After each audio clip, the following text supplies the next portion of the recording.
Good morning students. असी business study दे विच चैप्टर कर रहे सीगे फाइनैशियल मैनेजमेंट चैप्टर नंबर 10 और उहदे विच अज असी करांगे factors affecting the capital structure कि किसी भी ऑर्गेनाइजेशन की जो कैपिटल स्ट्रक्चर आ उन्होंने किहड़े-किहड़े फैक्टर्स इफेक्ट करते आ। बहुत सारे फैक्टर्स ने जिहड़े कैपिटल स्ट्रक्चर नूं इफेक्ट करते आ।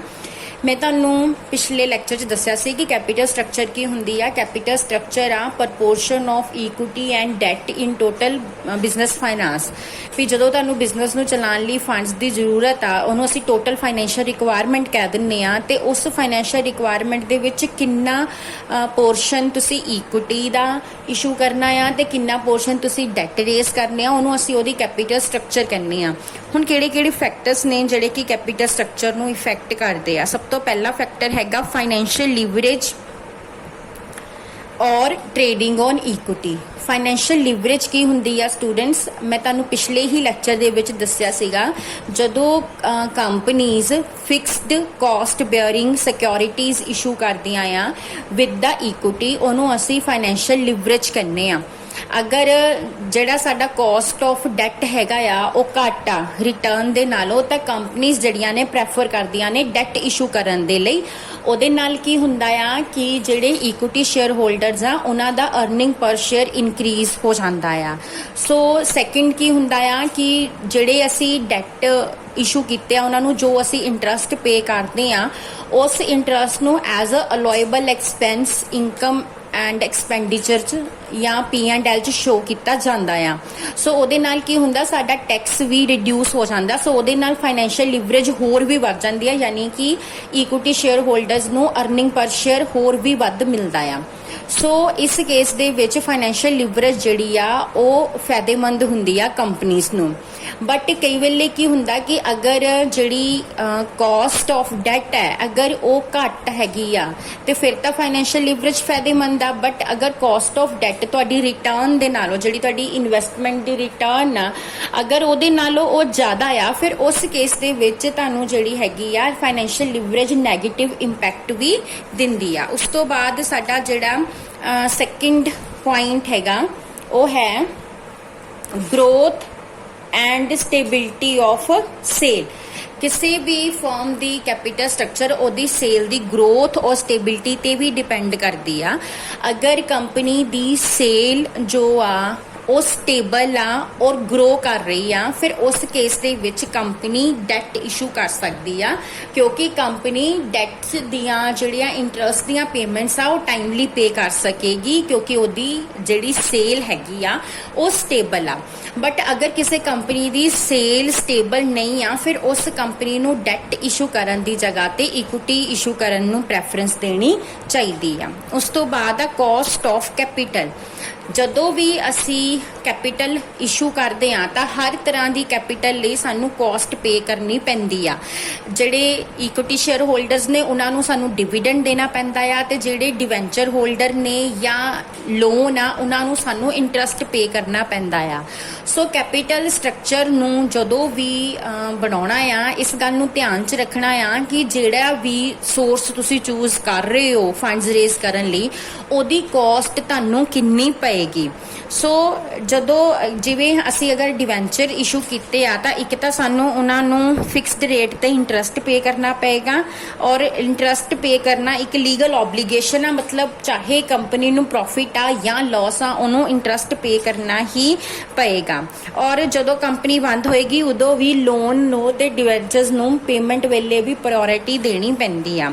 ਸੋ ਇਸੇ ਤਰ੍ਹਾਂ ਨਾਲ ਜਿਹੜੇ ਇਕੁਇਟੀ ਸ਼ੇਅਰ ਹੋਲਡਰਸ ਨੇ ਉਹਨਾਂ ਨੂੰ ਜਿਹੜਾ ਆ ਰਿਸਕ ਜ਼ਿਆਦਾ ਹੁੰਦਾ ਆ ਔਰ ਕਿਉਂਕਿ ਉਹਨਾਂ ਨੂੰ ਨਾ ਤਾਂ ਫਿਕਸਡ ਰੇਟ ਤੇ ਇੰਟਰਸਟ ਮਿਲਦਾ ਆ ਤੇ ਉੱਪਰੋਂ ਜਦੋਂ ਕੰਪਨੀ ਬੰਦ ਹੋਏਗੀ ਤਾਂ ਉਹਨਾਂ ਨੂੰ ਪੇਮੈਂਟ ਵੀ ਐਟ ਦਾ ਐਂਡ ਮਿਲਣੀ ਆ। ਸੋ ਇਸ ਲਈ ਇਕੁਇਟੀ ਸ਼ੇਅਰ ਹੋਲਡਰ ਜਿਹੜੀ ਆ ਰਿਸਕ ਜ਼ਿਆਦਾ ਹੋਣ ਦੇ ਕਰਕੇ ਰਿਟਰਨ ਵੀ ਜ਼ਿਆਦਾ ਜਿਹੜੀ ਆ ਐਕਸਪੈਕਟ ਕਰਦੇ ਆ। ਬਟ ਜਿਹੜੇ ਪ੍ਰੈਫਰੈਂਸ ਸ਼ੇਅਰ ਹੋਲਡਰ ਹੁੰਦੇ ਉਹ ਡੈਟ ਔਰ ਇਕੁਇਟੀ ਦੇ ਵਿੱਚ ਲਾਈ ਕਰਦੇ ਆ ਕਿਉਂਕਿ ਉਹਨਾਂ ਨੂੰ इक्विटी नालों प्रैफरेंस मिलती आ और एक फिक्सड रेट ते डिविडेंड भी मिलता आ। सो जिस तरह इन्हां दी रिस्क ने उस तरह दी वो रिटर्न भी एक्सपैक्ट करते आ। सो सानू कॉस्ट नू ध्यान च रखना चाहिए आ। ਉਸ ਤੋਂ ਬਾਅਦ ਫੋਰਥ ਪੁਆਇੰਟ ਹੈ cash flow ability to service that.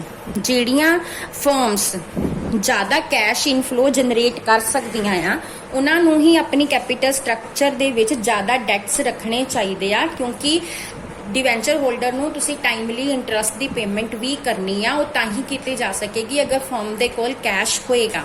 But ਜਿਹੜੀਆਂ ਫਰਮਸ ਜਿਹੜੀਆਂ ਲਾਰਜ ਕੈਸ਼ ਇਨਫਲੋ ਜਨਰੇਟ ਨਹੀਂ ਕਰ ਸਕਦੀਆਂ ਉਹਨਾਂ ਨੂੰ ਇਕੁਇਟੀ ਸ਼ੇਅਰਸ ਹੀ ਇਸ਼ੂ ਕਰਨੇ ਚਾਹੀਦੇ ਆ, ਕਿਉਂਕਿ ਇਕੁਇਟੀ ਸ਼ੇਅਰਸ ਨੂੰ ਜਿਹੜਾ ਆ ਕੋਈ ਫਿਕਸਡ ਰੇਟ ਤੇ ਡਿਵੀਡੈਂਡ ਦੇਣ ਦੀ ਕੋਈ ਵੀ ਪ੍ਰੋਵੀਜ਼ਨ ਨਹੀਂ ਹੁੰਦੀ। ਉਸ ਤੋਂ ਬਾਅਦ ਹੈ nature and size of firm ਦੀ ਨੇਚਰ ਤੇ ਸਾਈਜ਼ ਵੀ ਕੈਪੀਟਲ ਸਟਰਕਚਰ ਨੂੰ ਇਨਫਲੂਐਂਸ ਕਰਦੇ ਆ। ਜਿਹੜੀਆਂ ਤਾਂ ਪਬਲਿਕ ਯੂਟਿਲਿਟੀ ਕੰਸਰਨਸ ਹੈਗੀਆਂ ਉਹਨਾਂ ਦੀ ਕੈਪੀਟਲ ਸਟਰਕਚਰ ਡਿਫਰੈਂਟ ਹੁੰਦੀ ਆ ਮੈਨੂਫੈਕਚਰਿੰਗ ਕੰਸਰਨਸ ਦੇ ਨਾਲੋਂ।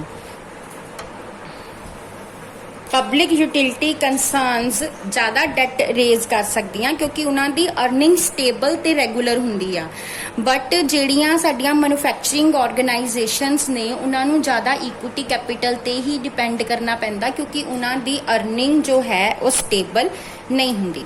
ਉਸ ਤੋਂ ਬਾਅਦ 6th ਪੁਆਇੰਟ ਆ ਕੰਟਰੋਲ। ਜਦੋਂ ਵੀ ਤੁਹਾਨੂੰ ਐਡੀਸ਼ਨਲ ਫੰਡਸ ਦੀ ਰਿਕੁਆਇਰਮੈਂਟ ਹੈਗੀ ਆ ਤੇ ਮੈਨੇਜਮੈਂਟ ਅਗਰ ਚਾਹੁੰਦੀ ਆ ਕਿ ਕੰਟਰੋਲ ਨਾ ਲੂਜ਼ ਕੀਤਾ ਜਾਵੇ ਤਾਂ ਉਸ ਕੇਸ ਦੇ ਵਿੱਚ ਮੈਨੇਜਮੈਂਟ ਡੈਟ ਹੀ ਪ੍ਰੈਫਰ ਕਰਦੀ ਆ, ਕਿਉਂਕਿ ਜਦੋਂ ਅਸੀਂ ਇਕੁਇਟੀ ਇਸ਼ੂ ਕਰਾਂਗੇ ਤਾਂ ਸ਼ੇਅਰ ਹੋਲਡਰਸ ਵੱਧ ਜਾਣਗੇ ਤੇ ਉਹਦੇ ਨਾਲ ਸ਼ੇਅਰ ਹੋਲਡਰਸ ਦੇ ਵੋਟਿੰਗ ਰਾਈਟਸ ਇਫੈਕਟ ਹੋਣਗੇ ਤੇ ਮੈਨੇਜਮੈਂਟ ਨੂੰ ਕੰਟਰੋਲ ਦੇ ਜਾਣ ਦਾ ਫੇਅਰ ਵੀ ਹੋਏਗਾ। ਉਸ ਤੋਂ ਬਾਅਦ ਆ ਫਲੈਕਸੀਬਿਲਿਟੀ। ਕੈਪੀਟਲ ਸਟਰਕਚਰ ਜਿਹੜੀ ਆ ਫਲੈਕਸੀਬਲ ਹੋਣੀ ਚਾਹੀਦੀ ਆ, ਇਸ ਤਰ੍ਹਾਂ ਦੀ ਹੋਣੀ ਚਾਹੀਦੀ ਆ ਵੀ ਚੇਂਜਿੰਗ ਕੰਡੀਸ਼ਨਸ ਦੇ ਵਿੱਚ ਉਹਨੂੰ ਤੁਸੀਂ ਚੇਂਜ ਕਰ ਸਕੋ। ਜਦੋਂ ਵੀ ਤੁਹਾਨੂੰ ਐਡੀਸ਼ਨਲ ਫੰਡਸ ਦੀ ਰਿਕੁਆਇਰਮੈਂਟ ਹੈਗੀ ਆ ਤੁਸੀਂ ਬਿਨਾਂ ਕਿਸੇ ਪ੍ਰੋਬਲਮ ਤੋਂ ਬਿਨਾਂ ਡਿਫਿਕਲਟੀ ਤੋਂ ਉਹਨਾਂ ਫੰਡਸ ਨੂੰ ਰੇਜ਼ ਕਰ ਸਕੋ। ਸੋ ਕੈਪੀਟਲ ਸਟਰਕਚਰ ਇਸ ਤਰ੍ਹਾਂ ਦੀ ਹੋਣੀ ਚਾਹੀਦੀ ਆ ਕਿ ਜਿੱਥੇ ਤੁਸੀਂ ਇੱਕ ਸੋਰਸ ਨੂੰ ਦੂਸਰੇ ਸੋਰਸ ਦੇ ਨਾਲ ਸਬਸਟੀਟਿਊਟ ਕਰ ਸਕੋ। ਉਸ ਤੋਂ ਬਾਅਦ ਨੈਕਸਟ ਪੁਆਇੰਟ ਹੈਗਾ ਰਿਕੁਆਇਰਮੈਂਟ ਆਫ ਇਨਵੈਸਟਰਸ।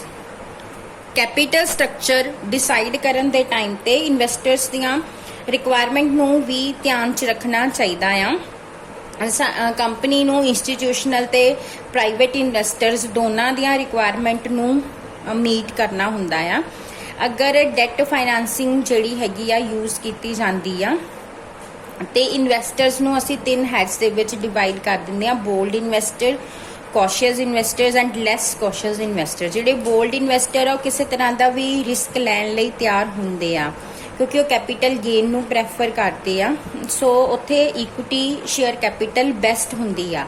ਬਟ ਜਿਹੜੇ ਇਨਵੈਸਟਰ ਓਵਰ ਕੌਸ਼ੀਅਸ ਨੇ ਜਾਂ ਕੰਜ਼ਰਵੇਟਿਵ ਨੇ ਉਹ ਆਪਣੇ ਇਨਵੈਸਟਮੈਂਟ ਦੀ ਸੇਫਟੀ ਨੂੰ ਪ੍ਰੈਫਰ ਕਰਦੇ ਆ, ਰਿਟਰਨਸ ਸਟੇਬਲ ਚਾਹੁੰਦੇ ਆ। ਸੋ ਉਸ ਕੇਸ ਦੇ ਵਿੱਚ ਡਿਵੈਂਚਰ ਹੋਲਡਰ ਜਿਹੜੇ ਇਹੋ ਜਿਹੇ ਓਵਰ ਕੌਸ਼ੀਅਸ ਇਨਵੈਸਟਰਸ ਦੀਆਂ ਰਿਕੁਆਇਰਮੈਂਟ ਨੂੰ ਸੈਟੀਸਫਾਈ ਕਰ ਸਕਦੇ ਆ ਤੇ ਜਿਹੜੇ ਲੈਸ ਕੌਸ਼ੀਅਸ ਇਨਵੈਸਟਰ ਹੈਗੇ ਆ ਉਹ ਪ੍ਰੈਫਰੈਂਸ ਸ਼ੇਅਰ ਕੈਪੀਟਲ ਨੂੰ ਵੀ ਅਪਰੋਚ ਕਰ ਸਕਦੇ ਆ। ਉਸ ਤੋਂ ਬਾਅਦ ਲਾਸਟ ਹੈਗਾ 9th ਪੁਆਇੰਟ ਹੈਗਾ ਆ capital market conditions. Capital market conditions ਵੀ ਇਫੈਕਟ ਕਰਦੀਆਂ ਕੈਪੀਟਲ ਸਟਰਕਚਰ ਨੂੰ ਕਿਉਂਕਿ ਇਹ ਹਮੇਸ਼ਾ ਸੇਮ ਨਹੀਂ ਰਹਿੰਦੀਆਂ। ਕੁਝ ਵਾਰ ਕਈ ਵਾਰ ਕੀ ਹੁੰਦਾ ਡਿਪਰੈਸ਼ਨ ਹੁੰਦਾ, ਕਈ ਵਾਰ ਕੀ ਹੁੰਦਾ ਬੂਮ ਹੁੰਦਾ ਮਾਰਕੀਟ ਵਿੱਚ। ਸੋ ਸਿਕਿਉਰਿਟੀ ਦੀ ਚੁਆਇਸ ਇਹਨਾਂ ਮਾਰਕੀਟ ਕੰਡੀਸ਼ਨਸ ਤੇ ਵੀ ਡਿਪੈਂਡ ਕਰਦੀ ਆ। ਅਗਰ ਸ਼ੇਅਰ ਮਾਰਕੀਟ ਬਹੁਤ ਜ਼ਿਆਦਾ ਡਿਪਰੈਸਡ ਹੈਗੀ ਆ ਸੋ ਉੱਥੇ ਪੈਸਿਮਿਸਟਿਕ ਬਿਜ਼ਨਸ ਕੰਡੀਸ਼ਨਸ ਹੈਗੀਆਂ ਤਾਂ ਕੰਪਨੀਆਂ ਜਿਹੜੀਆਂ ਫਿਰ ਇਕੁਇਟੀ ਸ਼ੇਅਰਸ ਇਸ਼ੂ ਨਹੀਂ ਕਰਦੀਆਂ ਕਿਉਂਕਿ ਇਨਵੈਸਟਰਸ ਸੇਫਟੀ ਨੂੰ ਪ੍ਰੈਫਰ ਕਰਦੇ ਆ। ਬਟ ਅਗਰ ਬੂਮ ਪੀਰੀਅਡ ਹੈਗਾ ਫਿਰ ਉੱਥੇ ਇਕੁਇਟੀ ਸ਼ੇਅਰਸ ਇਸ਼ੂ ਕੀਤੇ ਜਾ ਸਕਦੇ ਆ। ਨੈਕਸਟ ਪੁਆਇੰਟ ਹੈ ਐਸੈਟਸ ਦੀ ਸਟਰਕਚਰ। ਕੰਪਨੀ ਦੇ ਐਸੈਟਸ ਦੀ ਕੀ ਸਟਰਕਚਰ ਆ, ਕੀ ਕੰਪੋਜੀਸ਼ਨ ਆ, ਇਹ ਵੀ ਧਿਆਨ ਵਿੱਚ ਰੱਖਣੀ ਚਾਹੀਦੀ ਆ ਕੈਪੀਟਲ ਸਟਰਕਚਰ ਸਿਲੈਕਟ ਕਰਨ ਦੇ ਟਾਈਮ ਤੇ।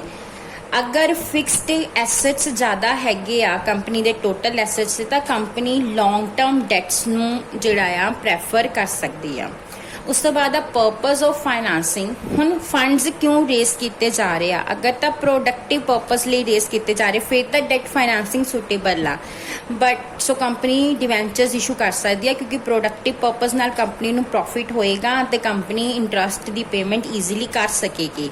ਬਟ ਅਗਰ ਫੰਡਸ ਜਿਹੜੇ ਹੈਗੇ ਉਹ ਅਨਪ੍ਰੋਡਕਟਿਵ ਪਰਪਸ ਲਈ ਚਾਹੀਦੇ ਹੈਗੇ ਫਿਰ ਉਸ ਕੇਸ ਦੇ ਵਿੱਚ ਇਕੁਇਟੀ ਸ਼ੇਅਰ ਕੈਪੀਟਲ ਹੀ ਪ੍ਰੈਫਰ ਕਰਨੀ ਚਾਹੀਦੀ ਆ। ਉਸ ਤੋਂ ਬਾਅਦ ਨੈਕਸਟ ਪੁਆਇੰਟ ਆ ਪੀਰੀਅਡ ਆਫ ਫਾਈਨਾਂਸ। ਵੀ ਕਿੰਨੇ ਟਾਈਮ ਪੀਰੀਅਡ ਲਈ ਫਾਈਨਾਂਸ ਦੀ ਤੁਹਾਨੂੰ ਰਿਕੁਆਇਰਮੈਂਟ ਹੈਗੀ ਆ, ਇਹ ਵੀ ਇੰਪੋਰਟੈਂਟ ਫੈਕਟਰ ਆ ਕੈਪੀਟਲ ਮਿਕਸ ਡਿਸਾਈਡ ਕਰਨ ਦੇ ਟਾਈਮ ਤੇ। ਸੋ ਅਗਰ ਤਾਂ ਲਿਮਿਟਿਡ ਪੀਰੀਅਡ ਲਈ ਫਾਈਨਾਂਸ ਚਾਹੀਦਾ ਆ, ਜਿੱਦਾਂ ਕਿ ਕੁਝ ਸਾਲਾਂ ਲਈ ਚਾਹੀਦਾ ਆ, ਤਾਂ ਡਿਵੈਂਚਰਸ ਪ੍ਰੈਫਰ ਕੀਤੇ ਜਾ ਸਕਦੇ ਆ ਐਂਡ ਰਿਡੀਮੇਬਲ ਪ੍ਰੈਫਰੈਂਸ ਸ਼ੇਅਰਸ ਵੀ ਇਸ਼ੂ ਕੀਤੇ ਜਾ ਸਕਦੇ ਆ। ਬਟ ਅਗਰ funds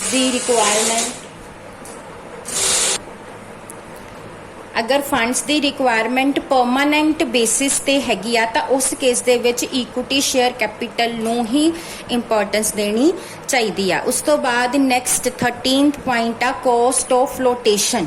cost of flotation means ਜਦੋਂ ਵੀ ਕੰਪਨੀਜ਼ ਸ਼ੇਅਰਸ ਇਸ਼ੂ ਕਰਦੀਆਂ ਜਾਂ ਡਿਵੈਂਚਰ ਇਸ਼ੂ ਕਰਦੀਆਂ, ਤਾਂ ਉਹਨਾਂ ਨੂੰ ਇਸ਼ੂ ਕਰਨ ਦੇ ਲਈ ਵੀ ਕੰਪਨੀ ਨੂੰ ਬਹੁਤ ਸਾਰਾ ਅਮਾਊਂਟ ਜਿਹੜਾ ਆ ਸਪੈਂਡ ਕਰਨਾ ਪੈਂਦਾ, ਉਹਨੂੰ ਅਸੀਂ ਫਲੋਟੇਸ਼ਨ ਕਾਸਟ ਕਹਿ ਦਿੰਦੇ ਆ। ਇਕੁਇਟੀ ਦੀ ਫਲੋਟੇਸ਼ਨ ਕਾਸਟ ਡਿਵੈਂਚਰ ਦੇ ਕੰਪੈਰੀਜ਼ਨ ਦੇ ਵਿੱਚ ਜ਼ਿਆਦਾ ਹੁੰਦੀ ਆ। ਸੋ ਅਗਰ ਮੈਨੇਜਮੈਂਟ ਆਪਣੀ ਫਲੋਟੇਸ਼ਨ ਕਾਸਟ ਜ਼ਿਆਦਾ ਇਨਕਰ ਨਹੀਂ ਕਰਨਾ ਚਾਹੁੰਦੀ, ਤਾਂ ਫਿਰ ਉਸ ਵੇਲੇ ਉਹਨਾਂ ਨੂੰ ਡੈਟ ਫਾਈਨਾਂਸਿੰਗ ਹੀ ਪ੍ਰੈਫਰ ਕਰਨੀ ਚਾਹੀਦੀ ਆ।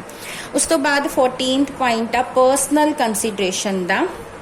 ਮੈਨੇਜਮੈਂਟ ਦੀਆਂ ਪਰਸਨਲ ਕੰਸੀਡਰੇਸ਼ਨਸ ਕਿਹੋ ਜਿਹੀਆਂ ਨੇ, ਅਬਿਲਿਟੀਜ਼ ਕਿਹੋ ਜਿਹੀਆਂ ਨੇ, ਇਹ ਵੀ ਕੈਪੀਟਲ ਸਟਰਕਚਰ ਡਿਸਾਈਡ ਕਰਨ ਵੇਲੇ ਜਿਹੜੀਆਂ ਹੈਗੀਆਂ ਕੰਸੀਡਰ ਕੀਤੀਆਂ ਜਾਂਦੀਆਂ ਆ। ਸੋ ਜਿਹੜੀ ਮੈਨੇਜਮੈਂਟ ਹੈਜ਼ੀਟੇਟ ਕਰਦੀ ਆ ਡੈਟ ਨੂੰ ਯੂਜ਼ ਕਰਨ ਦੇ ਵਿੱਚ, ਸੋ ਉਹ ਮੈਨੇਜਮੈਂਟ ਜਿਹੜੀ ਹੈਗੀ ਆ ਲਾਈਕ ਉਹ ਮੈਨੇਜਮੈਂਟ ਲੈਸ ਐਕਸਪੀਰੀਅੰਸਡ ਆ ਜਾਂ ਕੰਜ਼ਰਵੇਟਿਵ ਮੈਨੇਜਮੈਂਟ ਆ। ਬਟ ਜਿਹੜੀ ਮੈਨੇਜਮੈਂਟ ਐਕਸਪੀਰੀਅੰਸਡ ਹੈਗੀ ਆ, ਉਹ ਡੈਟ ਇਸ਼ੂ ਕਰਨ ਨੂੰ ਪ੍ਰੈਫਰ ਕਰਦੀ ਆ। ਉਸ ਤੋਂ ਬਾਅਦ ਆ ਕਾਰਪੋਰੇਟ ਟੈਕਸ ਰੇਟ। ਅਗਰ ਕਾਰਪੋਰੇਟ ਟੈਕਸਿਸ ਦੇ ਰੇਟ ਬਹੁਤ ਜ਼ਿਆਦਾ ਹੈਗੇ ਆ, ਤਾਂ ਫਿਰ ਕੰਪਨੀਜ਼ ਨੂੰ ਡੈਟ ਫਾਈਨਾਂਸਿੰਗ ਹੀ ਪ੍ਰੈਫਰ ਕਰਨੀ ਪੈਂਦੀ ਆ, ਕਿਉਂਕਿ ਇੰਟਰਸਟ ਜਿਹੜਾ ਆ ਉਹ ਡਿਡਕਟੇਬਲ ਹੁੰਦਾ ਜਦੋਂ ਅਸੀਂ ਇਨਕਮ ਟੈਕਸ ਕੈਲਕੂਲੇਟ ਕਰਦੇ ਹਾਂ। But on the other hand ਅਗਰ ਟੈਕਸ ਰੇਟ ਜ਼ਿਆਦਾ ਨਹੀਂ ਆ, ਤਾਂ ਕੰਪਨੀ ਜਿਹੜੀ ਹੈਗੀ ਆ ਸ਼ੇਅਰਸ ਵੀ ਇਸ਼ੂ ਕਰ ਸਕਦੀ ਆ। ਉਸ ਤੋਂ ਬਾਅਦ ਲਾਸਟ ਪੁਆਇੰਟ ਹੈਗਾ ਲੀਗਲ ਰਿਕੁਆਇਰਮੈਂਟ ਆ। ਗਵਰਨਮੈਂਟ ਵੀ ਕੁਝ ਗਾਈਡਲਾਈਨਸ ਇਸ਼ੂ ਕਰਦੀ ਆ ਸ਼ੇਅਰਸ ਔਰ ਡਿਵੈਂਚਰਸ ਨੂੰ ਇਸ਼ੂ ਕਰਨ ਦੇ ਲਈ। ਸੋ ਇਹ ਲੀਗਲ ਰਿਸਟ੍ਰਿਕਸ਼ਨਸ ਵੀ ਬਹੁਤ ਇੰਪੋਰਟੈਂਟ ਆ। ਸੋ ਜੋ ਇੱਕ ਫਰੇਮਵਰਕ ਤਿਆਰ ਕਰਦੀਆਂ ਜਿਹਦੇ ਬੇਸਿਸ ਤੇ ਇਹ ਡਿਸਾਈਡ ਕੀਤਾ ਜਾਂਦਾ ਕਿ ਕੈਪੀਟਲ ਸਟਰਕਚਰ ਡਿਸੀਜਨ ਕਿਸ ਤਰ੍ਹਾਂ ਲਏ ਜਾਏਗਾ। ਸੋ ਇਹ ਸਾਰੇ ਬਹੁਤ ਸਾਰੇ ਇੰਪੋਰਟੈਂਟ ਫੈਕਟਰਸ ਨੇ ਜੋ ਕਿ ਕੈਪੀਟਲ ਸਟਰਕਚਰ ਨੂੰ ਡਿਟਰਮਿਨ ਕਰਨ ਦੇ ਵਿੱਚ ਇਫੈਕਟ ਕਰਦੇ ਆ। Thank you.